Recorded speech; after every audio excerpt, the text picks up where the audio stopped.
Hello everyone, you are welcome in YouTube channel by DMMS Medical and Nursing Academy। साल 2022 सफलताओं का दौर लगातार जारी है। नोरसेट 2021 का रिजल्ट डिक्लेयर हुआ 15 दिसंबर को। ऑल इंडिया फर्स्ट रैंक प्राप्त की DMMS के DP बैच के छात्र नारायण राम इनानिया ने। फोर्थ रैंक रही तेज सिंह बैच SV था ऑफलाइन बैच में। फिर रिजल्ट आया UPPSC का और UPPSC में भी सैकड़ों बच्चों ने सफलता प्राप्त की। फिर रिजल्ट आया MPPEB का, MP प्रोफेशनल एग्जामिनेशन बोर्ड, और MPPEB में भी सैकड़ों बच्चों ने सफलता प्राप्त की है। और MPPE में एक बार फिर DMMS की तरफ से DMMS के छात्र ने MP में रैंक फर्स्ट हासिल की है। और फर्स्ट रैंकर आपके सामने उपस्थित है संदीप परमार, जिसने पूरे MP स्टेट में फर्स्ट रैंक हासिल की है। तो बिल्कुल DMMS की परंपरा है कि जो भी सफल स्टूडेंट DMMS में आता है तो उसका भव्य स्वागत किया जाए, तिलक लगाकर, रोली का तिलक लगाकर और माला पहनाकर। तो एक बार संदीप का स्वागत करते हैं।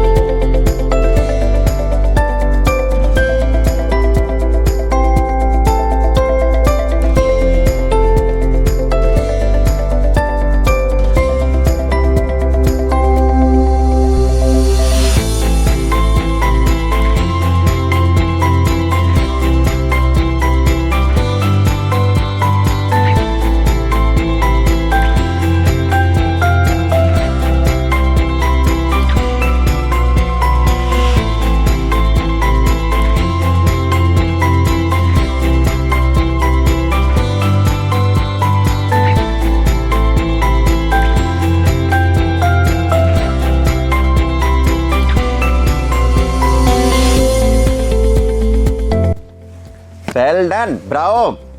और मुंह मीठा करवाया जाए।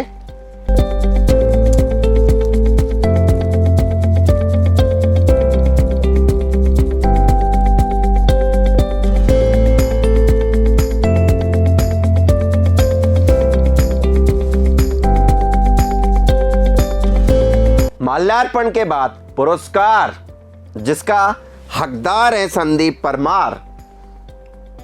संदीप, ट्रॉफी जेवर्स, वेल डन, शानदार। संदीप, अपना इंट्रोडक्शन दीजिए। मेरा नाम संदीप परमार है, मैं धौलपुर का रहने वाला हूँ और मैंने नर्सिंग ग्वालियर से कर रखी है। और इसके अलावा ग्वालियर में कौन सी कॉलेज से? बिरला कॉलेज, जो कि ग्वालियर में नंबर 1 कॉलेज है वैसे तो। Birla college, okay. तो आपने नर्सिंग में एडमिशन कब लिया था? नर्सिंग में 2013 में एडमिशन लिया था। 2013 में GNM में या BSc? BSc nursing, okay. तो फिर 2013 से आपकी कब तक समाप्त कब हुई नर्सिंग? 2017 में समाप्त हो गई थी। उसके बाद कोचिंग के लिए आए। ओके, तो 17 के बाद कोचिंग में। मैं इस बिंदु पर आता हूँ। पहले अपने परिवार के बारे में बताएं कि क्या आपका फैमिली बैकग्राउंड रहा है, क्यों आपने नर्सिंग की, और आपके माता पिता क्या करते हैं, आप कितने भाई बहन हो? थोड़ा सा अपने पारिवारिक जानकारी दें स्टूडेंट्स को। मेरी मम्मी खुद स्टाफ नर्स हैं, जो कि धौलपुर डिस्ट्रिक्ट। स्टाफ नर्स कहाँ पे? धौलपुर डिस्ट्रिक्ट हॉस्पिटल में। धौलपुर डिस्ट्रिक्ट हॉस्पिटल में, ओके। कब से कार्यरत है? वो 2014 से कार्यरत हैं। 2014 में उनकी नौकरी लगी, ओके। तो माता जी स्टाफ नर्स है, पिताजी कॉन्ट्रैक्टर हैं, पापा जी जो कि PWD जो नगर परिषद और जो होते हैं ना, ओके। तो नगर परिषद वगैरह इनसे कॉन्ट्रैक्ट लेते हैं जी सर। किन चीज़ों का? जैसे कि रोड बनवानी हो और सड़क बनवानी हो। तो इसका मतलब फिर तो काम अच्छा ही होगा, पिताजी का कारोबार अच्छा है, ओके। कितने भाई बहन हो? हम 3 भाई बहन हैं। 3 भाई बहन हैं। आपका स्थान कौन सा है परिवार में? सबसे छोटा मैं ही हूँ। सबसे छोटे आप हो? आपसे बड़े हैं 2? मेरी सबसे बड़ी सिस्टर है, उसके बाद मेरा भाई है, और फिर मैं हूँ, ओके।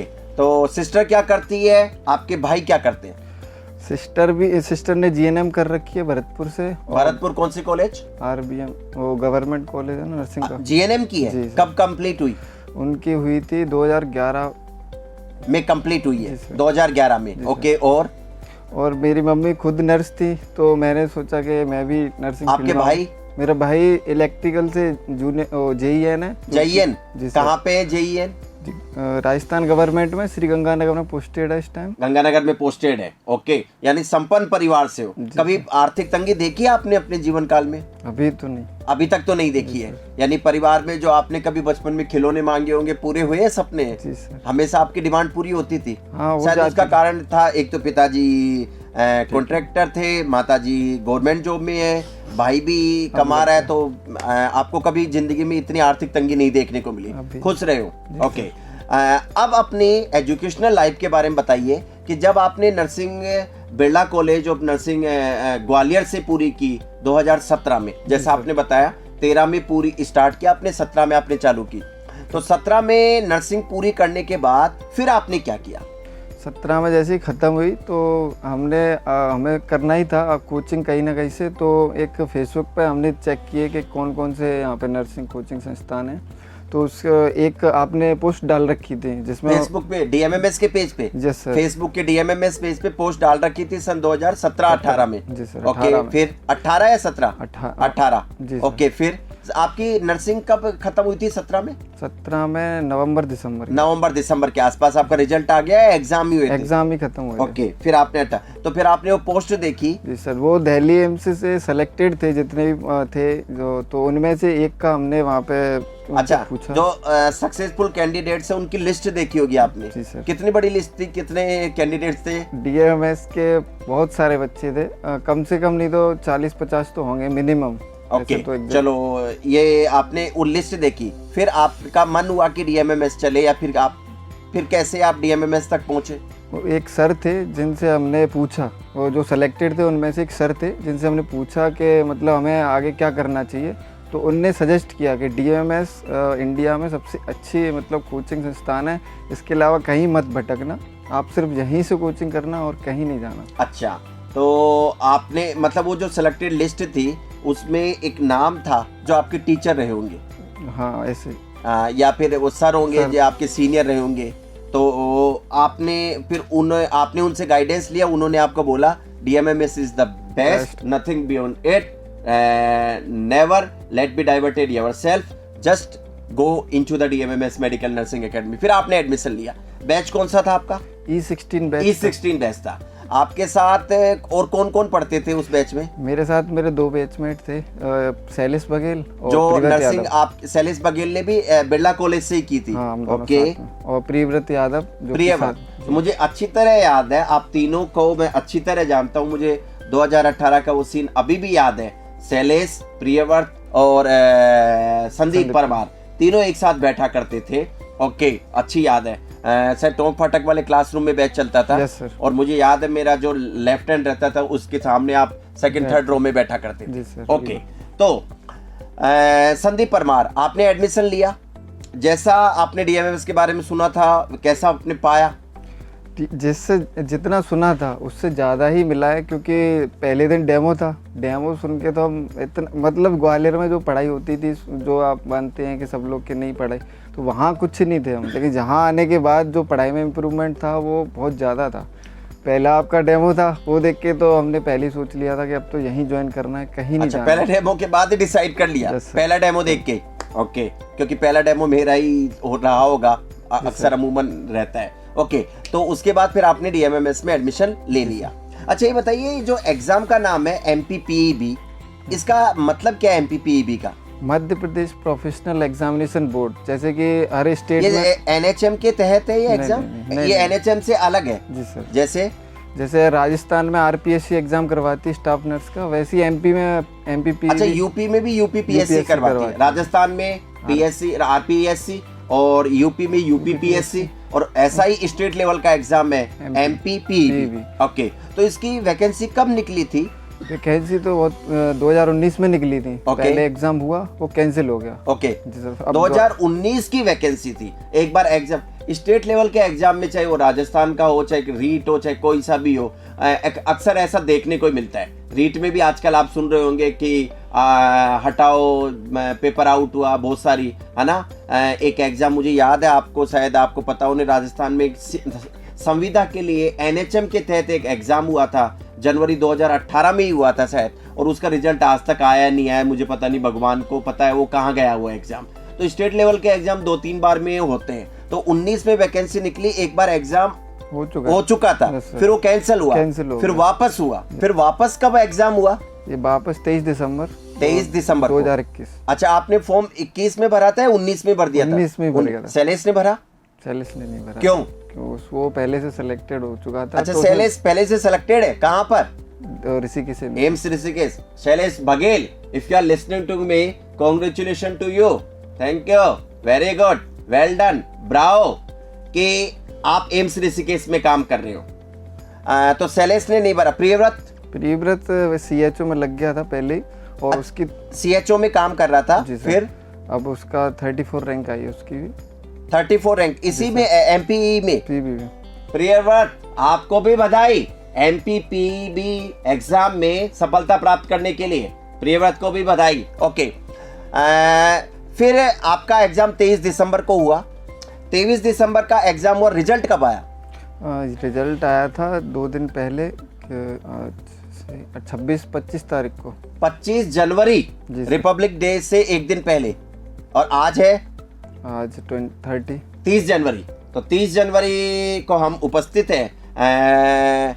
30 जनवरी को संदीप परमार हमारे साथ प्रेजेंट है DMMS medical nursing academy Jaipur में, कोचिंग संस्थान में। तो 25 तारीख को फिर आपका रिजल्ट आपने देखा एज यूजुअल, या किसी ने बताया, या आपको वेट था रिजल्ट का? रिजल्ट का वेट था क्योंकि पेपर काफी अच्छा गया था। और हाँ, पेपर के दिन वाली बात बताएं, जब आपका पेपर कोई शिफ्ट में हुआ था या केवल एक ही शिफ्ट में था? 2 शिफ्ट थी। 2 शिफ्ट हुई थी। Yes, sir। आपका कौन सी शिफ्ट में था? मॉर्निंग शिफ्ट में एग्जाम था। मॉर्निंग शिफ्ट में। जी सर। ओके, कितने क्वेश्चन आए इस एग्जाम में? 100 क्वेश्चन आए थे। 100 क्वेश्चंस। जी सर, उसमें से 75 नर्सिंग के थे और 25 others question. Okay, 75 nursing profession के और 25 जनरल एप्टीट्यूड के, जिसमें maths reasoning as well as आप कह सकते हो जीके, है ना? जी सर। MP स्टेट की जीके आई होगी। जी सर। ओके, तो MP स्टेट की जीके आई होगी। ये परमार नाम सुना हुआ लग रहा है। परमार डायनेस्टी मुझे याद है कि चलो भाई, इतिहास में मैं इतना इंटेलिजेंट तो नहीं रहा, साइंस और इंग्लिश पढ़ लेते थे, 10th तक मैथमेटिक्स पढ़ लेते थे, सामाजिक ज्ञान में बड़ा जोर आता था मुझे। I had been a poor student in social science. तो परमार डायनेस्टी के बारे में कुछ बताना चाहोगे? परमार डायनेस्टी तो वैसे बहुत पुरानी है, और इसमें से वो राजा विक्रमादित्य थे, जिनके नाम से कैलेंडर चलता है। ओ, राजा विक्रमादित्य परमार वंश को बिलोंग करते हैं। Yes sir. ओके, और जो आपने बताया कैलेंडर, जी सर, हिंदी महीने। हाँ, विक्रम संवत नाम से। अच्छा, जब भी ये नया हिंदी महीना चैत्र से चालू होता यस है, सर। यानी मार्च के आसपास चैत्र का महीना आता है, हिंदी महीना, तो चैत्र से जो विक्रम संवत चालू होता है, वो विक्रमादित्य के नाम पे राजा विक्रमादित्य परमार वंश से, वो भी एक महान शासक रहे। और संदीप परिवार भी नंबर 1 रहा है MP में, MP स्टेट PEB एग्जामिनेशन में। ओके, तो ये परमार का आपने राजा विक्रमादित्य का नाम रख लिया है। Okay, well done. राजपूत हो? जी सर। राजपूत डायनेस्टी से हो? Yes sir. ओके, फिर आपका रिजल्ट आया, तो रिजल्ट आपने देखा या आपको किसी स्टूडेंट ने कॉल किया? प्रियव्रत ने बताया था कि रिजल्ट आ चुका है, देख लो, और या फिर मुझे बता दो, मैं निकाल तो के आपने उससे नहीं पूछा भाई तेरा क्या हुआ, पहले तू बता? वो मुझसे ही पूछ रहा था। अच्छा, वो क्या कि मेरा एडमिट कार्ड दे दे। अच्छा, उसका एडमिट कार्ड आपके पास था? Yes sir. क्या बात है, खुद का एडमिट कार्ड भी रखते हो और प्रियव्रत का भी एडमिट कार्ड आपके पास था। यस। तो एडमिट कार्ड दे दे, रिजल्ट देख लेते। तो फिर दोनों ने एक साथ में मिलके देखा, या वो अलग बैठे हुए थे कहीं दूसरे जगह पर, आप अलग थे? पहले किसने देखा रिजल्ट? पहले उसका कॉल आने के बाद पहले मैंने उसको फॉरवर्ड कर दिया उसका एडमिट कार्ड, फिर मैंने खुद देखा। तो पहले आपने उसका एडमिट कार्ड उसको फॉरवर्ड कर दिया व्हाट्सएप पे, और फिर आपने खुद का देखा? जी सर। पहले आपका रिजल्ट देखा? जी सर। तो पहले आपस में कॉल हुआ हो, तो पहले कॉल के आपका क्या रिएक्शन था जब आपने देखा कि आपकी रैंक देख के?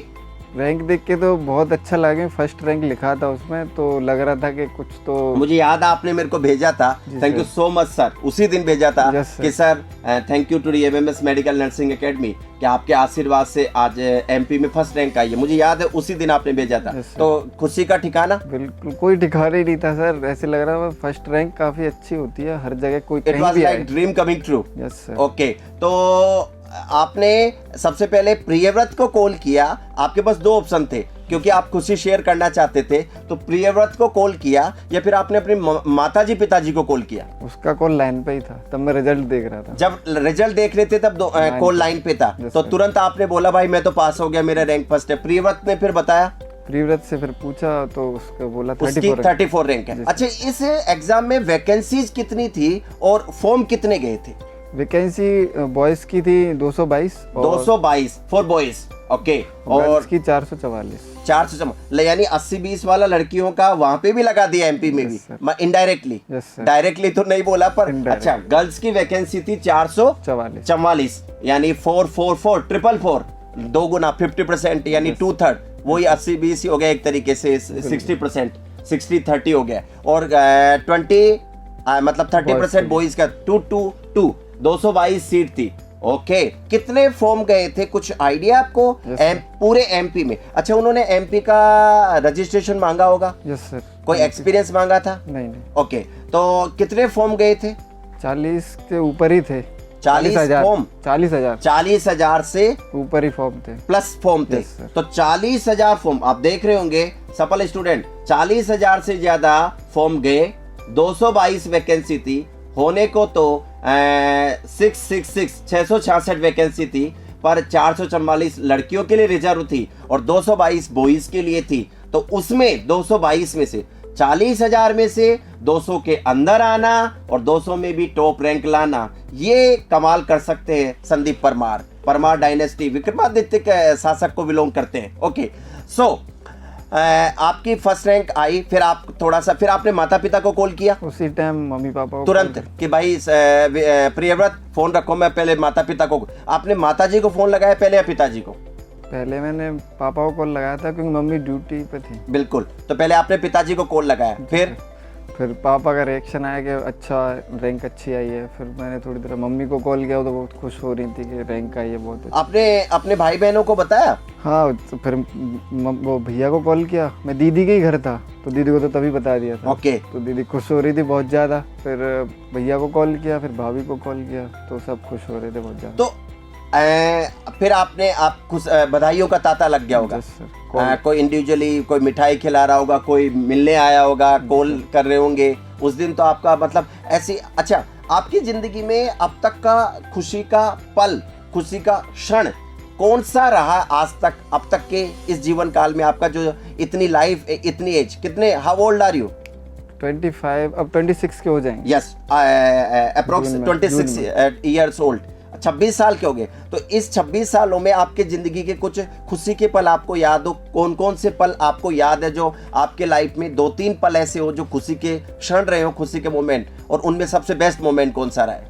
वैसे तो यही सबसे बेस्ट मोमेंट था कि रैंक फर्स्ट लाना। तो ये आपके लिए जिंदगी का सबसे खुशी का क्षण था? जी सर। आपकी कोचिंग कब चालू हुई? कोचिंग दिसंबर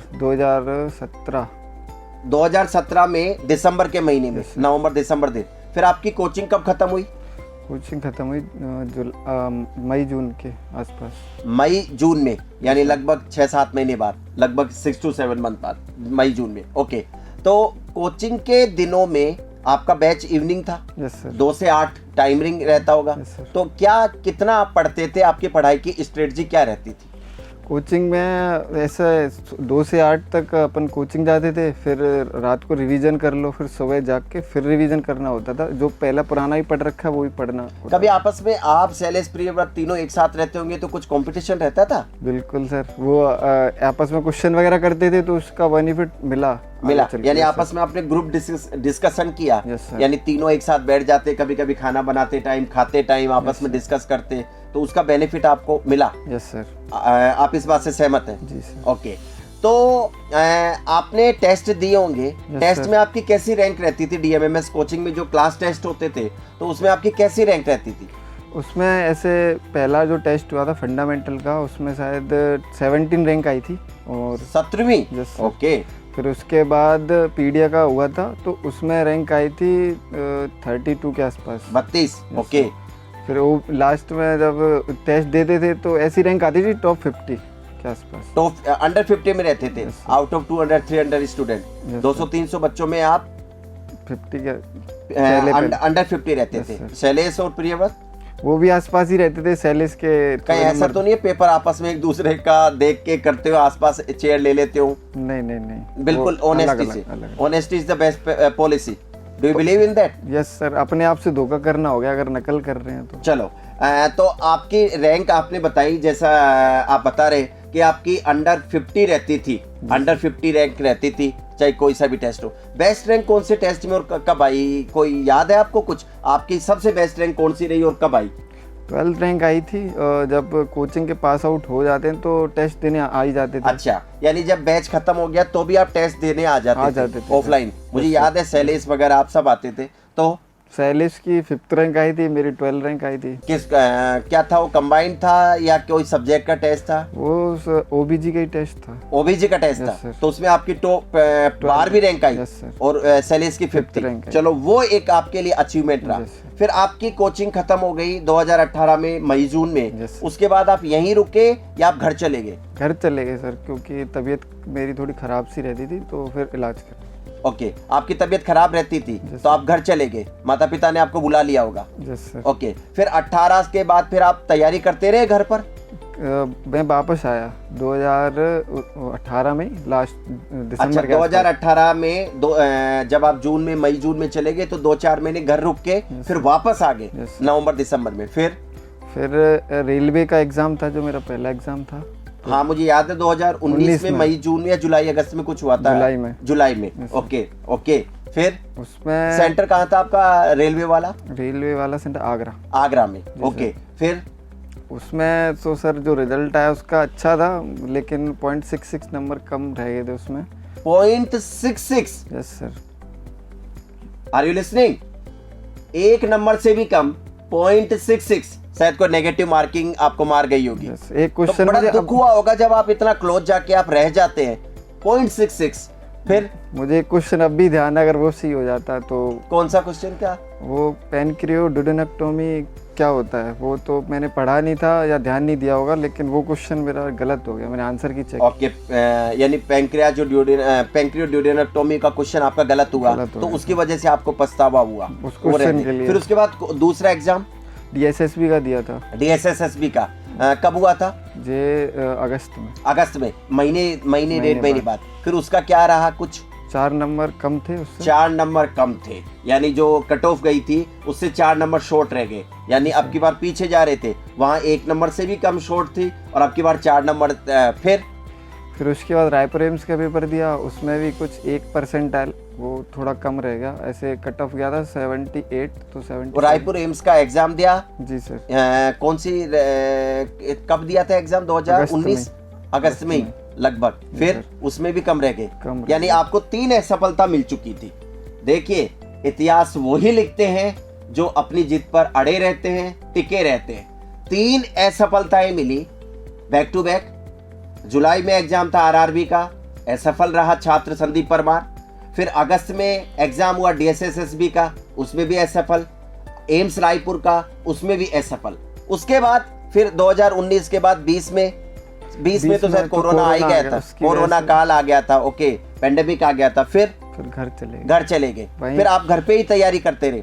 फिर 2020-21 का नोट सेट दिया, लेकिन तब क्या वो हो नहीं पा रही थी पढ़ाई जो जयपुर में होके रहती थी। अच्छा, कोरोना की वजह से आपकी पढ़ाई प्रभावित हुई, ऐसा आप मानते हैं? क्योंकि घर पे उतनी पढ़ाई नहीं हो पा रही थी 20-21 में। घर जो जयपुर में माहौल है, जो आप यहाँ पर पढ़ के मित्रों के साथ बैठ के ओके डिस्कशन करके, तो इसलिए आप थोड़ा सा मिस किए। कैसे आपने इस एग्जाम के लिए तैयारी की? यानी जो MPPEB एग्जाम है जिसमें आपने MP स्टेट में टॉप किया है, नंबर 1 रैंक पे रहे हो, तो क्या आपकी स्ट्रेटजी, क्योंकि हर सफल स्टूडेंट को सुनना चाहते हैं, ये जो स्टूडेंट्स तैयारी कर रहे हैं वो हर सफल स्टूडेंट को सुनना चाहते हैं, और जिसमें तो आपने तो टॉप किया है, तो ऑफ कोर्स आपकी स्ट्रेटजी सुनना चाहेंगे। आपने कैसे तैयारी की? सर मैंने फरवरी 2021 में ऑनलाइन कोर्स परचेज किया था DMS का, तो उसके बाद अच्छा, DMS का ऑनलाइन एप्लीकेशन आपने लिया फरवरी में। ओके, फिर उसके बाद कंटिन्यू पढ़ाई करते रहे, लेक्चर लेते रहे, काफ़ी अच्छे लेक्चर होते थे, मोटिवेशन भी मिलता था डेली पढ़ने से। 4 क्लास तो ले ही लेते थे कम से कम। यानी आप डेली की 4 क्लास ले लेते थे? सर। ओके, तो डेली की 3-4 क्लास आपने ऑनलाइन सुनी ओके, और डीएमएस के नोट्स पढ़े और ऑनलाइन जो भी आप पढ़ाते थे तो उनके नोट्स बना लिए, उनकी रिवीजन करते रहते थे। और उसके अलावा मैंने टेस्ट सीरीज भी ज्वाइन की थी डीएमएस की, ओके, और उनसे असेसमेंट होता रहता था कि मतलब कितना पढ़ना है अपन को, तो उससे थोड़ा बहुत बेनिफिट मिला उसका काफ़ी। Okay. Usual question, rank first हासिल करके आपको कैसा फील हुआ? क्या आपने कभी सोचा था रैंक फर्स्ट हासिल की आप रैंक फर्स्ट हासिल करोगे? ऐसा कभी सोचा था आपने जीवन में? रैंक फर्स्ट का मुझे एक इंसिडेंस याद है, जब कमलेश सर आए थे क्लास में, उनकी रैंक फर्स्ट आई थी। कमलेश रेड्डी सर, कमलेश रेड्डी जिन्होंने एम्स भुवनेश्वर और एम्स भोपाल टॉप किया था। yes okay. sir। तो वो क्लास में आए थे, तो वो बता रहे थे कि ऐसे ऐसे पढ़ना है, ऐसे ऐसे। तो मैं और सैलिस बगल बगल में बैठे थे, तो मैंने सैलिस से मजाक को पूछा था कि मतलब अपन भी सर इतना पढ़ते होंगे, ऐसे करते होंगे, तो ऐसे फर्स्ट रैंक आई है।